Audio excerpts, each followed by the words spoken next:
All right, Donald Trump just achieving a major milestone in ending the Ukraine-Russia war. Vladimir Putin and Donald Trump both coming out and agreeing to meet and discuss stopping the war. Putin saying he's ready to meet, he's ready to negotiate, and ready to end the war. And we have video, brand new video from both of them. We're going to play it. Also, what is happening with Joe Biden? Reportedly unable to perform his duties. The White House knew about it. The media knew about it, and they kept it from the American people. Well, now new information leaking out of the White House. Left-wing media even jumping on the bandwagon. What's happening here? Could they be about to invoke the 25th Amendment with just weeks to go? We're going to dig into it. Also, we have an early Christmas present for everyone. CNN has just suffered the lowest ratings in its history. The new demo numbers were just released, and it is bad, very, very bad for CNN. Far worse than MSNBC even. Far worse than any other left-wing outlet on the air. But before we get started, thank you for liking and sharing these videos. It really helps out the channel. And consider subscribing so you don't miss these regular updates. So after 3 years of non-stop war between Ukraine and Russia, hundreds of thousands of people gone, and a U.S. administration that thinks a blank check is a legitimate strategy, it's not. Major progress by the new Trump administration to end the war is happening. Trump's not even in office yet, and world leaders seem to just be flocking to him, flocking to Mar-a-Lago to work with Trump on solving these real-world type problems. For example, last night, Trump announces the United States may take back the Panama Canal, releasing a statement saying the United States has a vested interest in the secure, efficient, and reliable operation of the Panama Canal, and that was always understood. We would never and will never let it fall into the wrong hands. It was not given for the benefit of others, but merely as a token of cooperation between the U.S. and Panama. And you take a look at the Panama Canal. It was such an incredible engineering marvel. We sold it under Jimmy Carter. We sold it to Panama for $1. The following day, they quadrupled the amount of money that ships had to pay to get across. They didn't lose one ship, and now they've made it much bigger, and now they've widened it. They've doubled it, right? They've more than doubled it. And it's one of the most profitable things. Any time it's just incredible, right? We gave it away for $1. China now controls it. They actually control the Panama Canal. They run it, they control it. And we shouldn't let that happen. And we can't let China be in Cuba. And they'll get out. If I'm president, they'll get out. And Trump following up with an even lengthier statement explaining why he's considering doing this. The Panama Canal, folks, critical choke point for the U.S., for the military, for trade, for immigration. And in recent years, the Chinese have been moving in, influencing its management. Over the last 4 years, they've somehow skirted their way in to key decisions and construction down there. Biden's done nothing to prevent that or to solve the problem. Well, Trump isn't having it. He puts out these statements, and these other world leaders jump to it. They rush to call him. They rush to show up to meet with him and try to cut deals to solve the problem.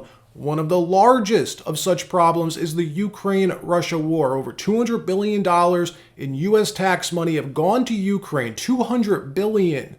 Trump promised to end the war, and in the last few days, major progress has been made. A major milestone achieved on Friday after members of the Trump team have been in talks with both the Russians, the Ukrainians, NATO, the State Department. Direct back channels between the Trump team and Moscow have apparently paid off. We talked about this weeks ago, how they were doing this on Friday during a 2-hour Q&A. Russian President Vladimir Putin saying he is now ready to meet with Donald Trump. He's ready to negotiate, and he's ready to end this war. Watch.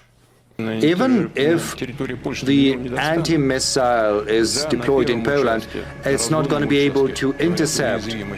They say that the missile is very vulnerable at the launching stage, but they won't be able to intercept those missiles. I have not spoken to him for more than 4 years, but I'm open for it anytime. Open for a meeting, for a summit, if he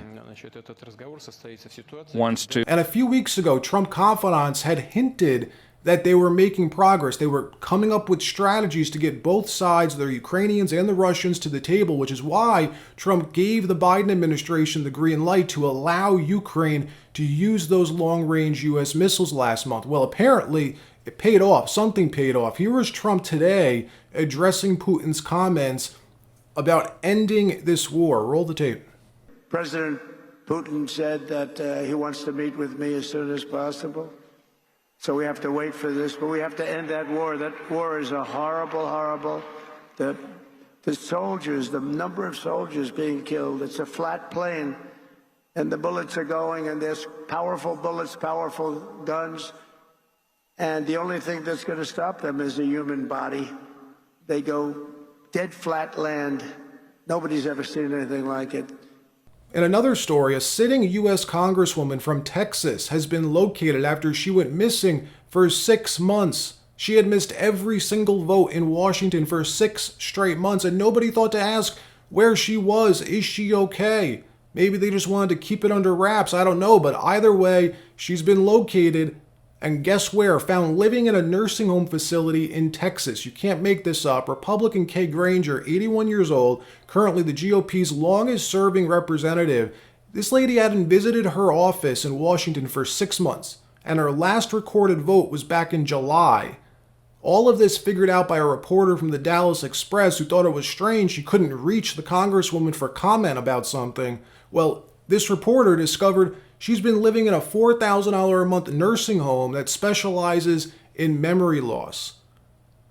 This is the state of Washington, folks. Our government is a giant geriatric-run institution. Our government's run by people who should be in assisted living, literally, not running the most powerful country on the planet. And if you think I'm exaggerating, I'm not. Mitch McConnell, current Senate Minority Leader, just gave his farewell address on the Senate floor on Friday. Still, as of today, as of right now, one of the most powerful Republicans in Congress. Watch this.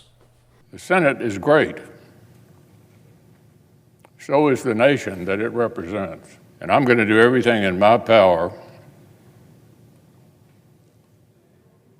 to help continue this to be the greatest country in the world. No one can do what we do internationally. And that's where I'm going to put my focus for the next 2 years. Thank you all for the opportunity.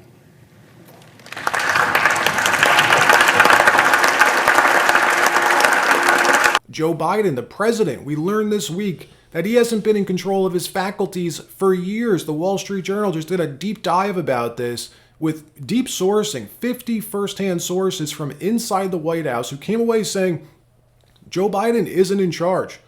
There's been this massive cover-up by the White House and his aides hiding this fact from the American people, a scandal of epic proportions.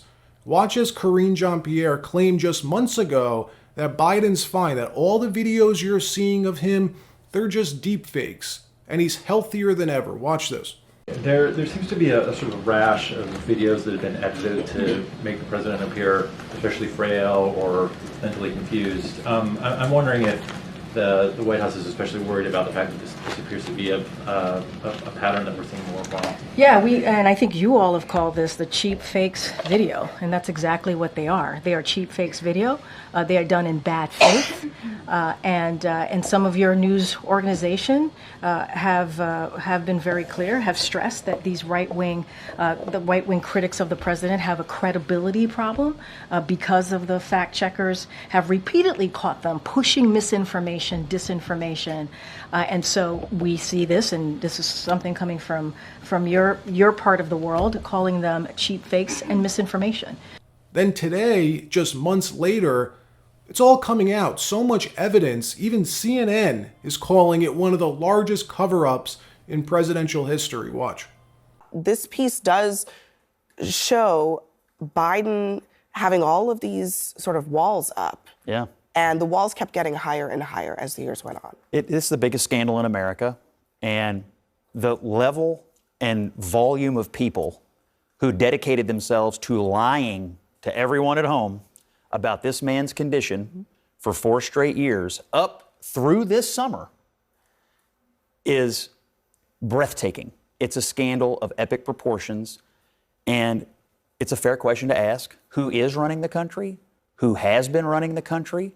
And as I said earlier, if you're worried about Donald Trump's advisors having influence, for the last 4 years, apparently this president, duly elected, but this president was not capable of fulfilling the duties of the office. And his staff and the White House lied about it and kept it from the American people. It's an absolute scandal. All coming out now, folks. When CNN's forced to cover this, you know the game's up. And they knew about this. CNN knew about this for years, but they lied to their audience. Everyone in Washington knew Joe Biden wasn't himself. Here's former CNN pundit Chris Cillizza admitting and apologizing for not being honest with CNN viewers earlier. Take a look at this. As a reporter, I have a confession to make. I should have pushed harder earlier for more information about Joe Biden's mental and physical well-being and any signs of decline. So let me explain.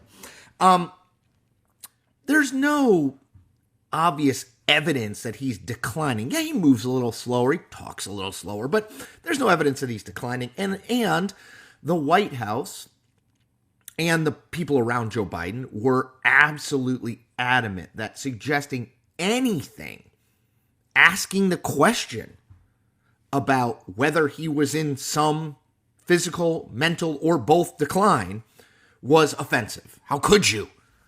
It's age shaming. And I think that impacted me. In the last 48 hours, there have been two stories, one by the New York Times and one by the Wall Street Journal, that document the decline of Joe Biden and how we probably should have known then and reported then what we know now. Then you have Nancy Pelosi, who's now over 80, just fell and broke her hip, got a hip replacement, which apparently lowers your life expectancy when you're that old. Look, Congress is run based on seniority. The longer you're there, the more power you have. You have to wait your turn to serve on certain committees. To be a committee chair, you have to wait a long time. You got to be very, very old. It's why a lot of these chairmen look like they're 80 years old, because they are. Let me know in the comments if you think there should be term limits in Congress. Personally, I think yes, absolutely. Mainly because most people run for Congress because they genuinely want to serve their country. They think they can make a difference. A few years later, they're sucked into the system and corrupted. In another story, CNN is wrapping up 2024 suffering the lowest ratings in the network's history, despite it being an election year. Nielsen Media Research just released the numbers, and they are bad. And realize, CNN, unlike most media outlets, they are in business purely to push the establishment message. They aren't funded with U.S. tax dollars directly, but indirectly, they are. The U.S. funds Big Pharma to the tunes of billions of dollars, which then turns around and is CNN's largest advertiser. They have contracts with all U.S. airports and international airports, or did, and their management over the years have littered the company with these former intel officers and current and former State Department employees to form this sort of back channel between U.S. policy and CNN's media network. So CNN failing corresponds to the deep state failing, and Trump cracked the veneer wide open, leading to this hemorrhaging of viewers. Look at this. CNN ratings sink to all-time low and vital demographic for advertisers as left-leaning networks plummet after Trump's win. Ratings challenged CNN plummeted to a new all-time low in the most coveted demographic for advertisers, a downfall exacerbated by viewers tuning out left-leaning networks following President-elect Donald Trump's overwhelming election win. CNN suffered a 52% decline in its primetime demo since the election, pulling in a measly average audience of just 77,000 viewers. 77,000 in their primetime demo is awful, folks, pitiful.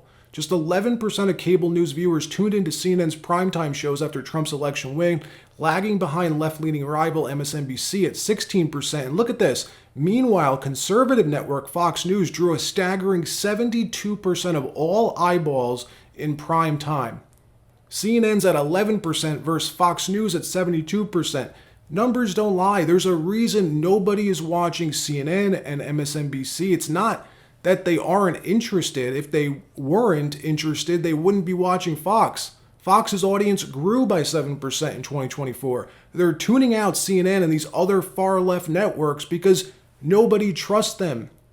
Maybe when you masquerade as straight news, when you advertise as facts matter news, yet you are crooked as they come, people just don't trust you. We can sniff out your bullshit from a mile away, and the key demo is what matters. That's what sponsors and advertisers pay for, even here on YouTube. Sponsors always ask to see your demographics, wanting to see your age range, the age range of your viewers.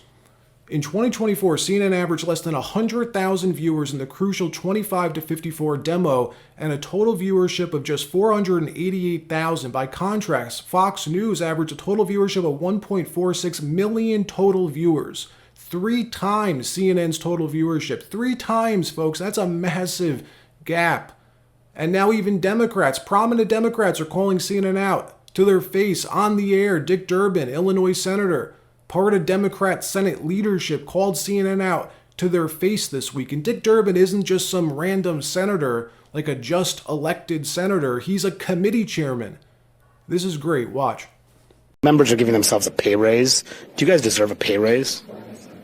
Well, that's news to me. It's good news. You know, what has it been, 10 years or 14 years of no COLA, no change at all? I think it's about time something's done. You support giving yourselves a pay raise? How would I not know about a pay raise? But I mean, people look at the performance of Congress and say, why should we give them more money? What about the media? Think about that for a second. And we're not paid by public money. I know you're not, but I mean, half of your listeners are not there anymore. You're still getting the same paycheck? What's going on? Well,